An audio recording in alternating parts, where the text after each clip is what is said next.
the last 14 years, the world became less peaceful for the 11th time in the last 14 years, with the average level of country peacefulness deteriorating by 0.3 percentage point. In total, peacefulness improved in 90 countries, but unfortunately deteriorated in 71 countries. In Sub-Saharan Africa, the index indicates that the region is less peaceful than the global average on the 2 out of the 3 thematic areas, namely safety and security and ongoing conflicts.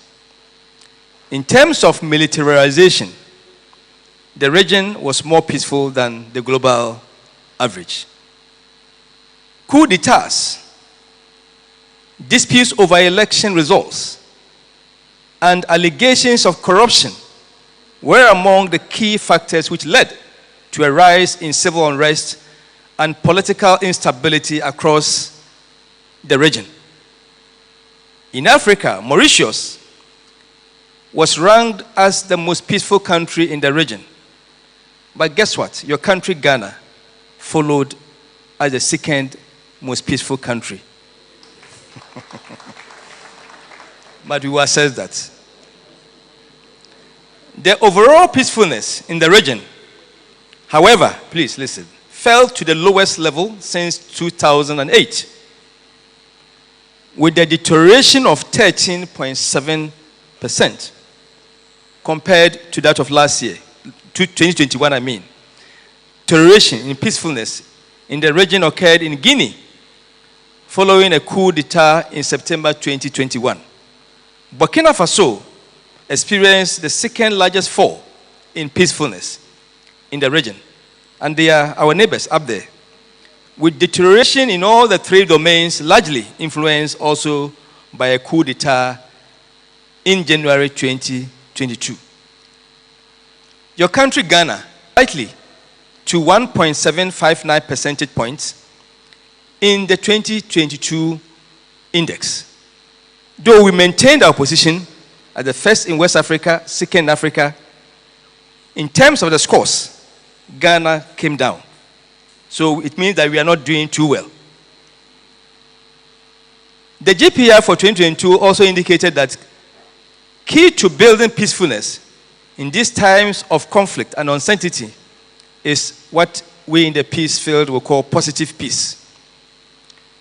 Positive peace is a gamut of attitudes, institutions, and structures that create and sustain peaceful communities. So the way we conduct ourselves, our behavior towards each other, these are the things that help to make our country to be known as a country with positive peace. Otherwise, we can fall into the negative peace bracket, which is where the structural issues, a lot of unemployment, if there are discrimination, if people do not see themselves as one, and etc., then we cannot claim to have positive peace. Then peace is then negative. Right, Reverend Chairman, I will finish very soon. The Ministers of the Gospel, ladies and gentlemen, the National Peace Council was established by an Act of Parliament in 2011, by an Act of Parliament, Act 818, which mandates the Council to develop and facilitate the mechanisms to prevent, manage, and resolve conflicts in the country. In terms of our preventive functions, the Peace Council has enhanced the skills of over 150 MMDCs, indeed the current MMDCs. We've tried to equip them with skills, basic skills, so that within their districts, they are able to settle cases that come to them. Indeed, we've done this in 10 out of the 16 regions now. The Council has embarked on an aggressive advocacy drive to build resilience in selected communities against the threat of violent extremism and terrorism. I think Dr. Fayose has alluded to that. 15 communities in the northern region, Upper East, Volta, Bono, and the western regions have benefited from these programs. Some of the beneficiary communities, Right Reverend Chair, let me mention a few: Elubo, Aflao, Bongo, Saboba, Yendi, Koshegu, Karagat, and Chepone have all benefited.